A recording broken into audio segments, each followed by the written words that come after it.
আজ তোমাদের সাথে আমি একটা লাঞ্চ রেসিপি শেয়ার করছি।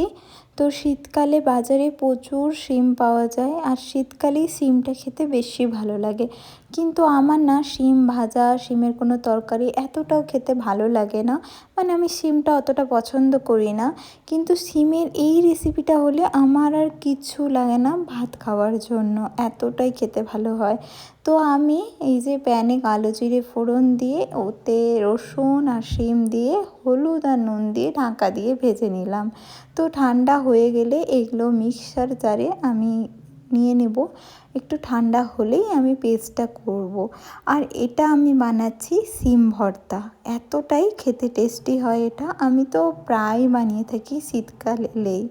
তো শিমগুলো আমার ঠান্ডা হয়ে এসছে, আর এদিকে আমি মাছ আর ফুলকপি আলু কাঁচকলা দিয়ে ঝোল করব। তো মাছগুলো ভেজে নিচ্ছি, আর এদিকে পেঁয়াজ আর শুকনো লঙ্কাটা ভেজে নিলাম ভর্তাটা মাখানোর জন্য। তারপর ওই তেলে আমি ফুলকপি কাঁচকলা আলুটাও ভেজে নেব।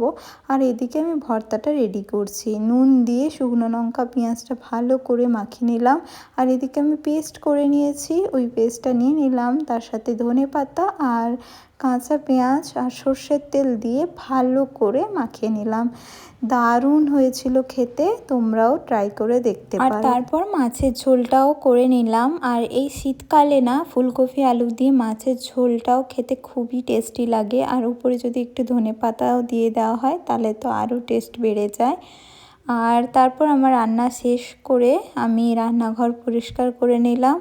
ভিডিওটা কেমন লাগলো জানিও। দেখা হচ্ছে নেক্সট ভিডিওতে। বাই।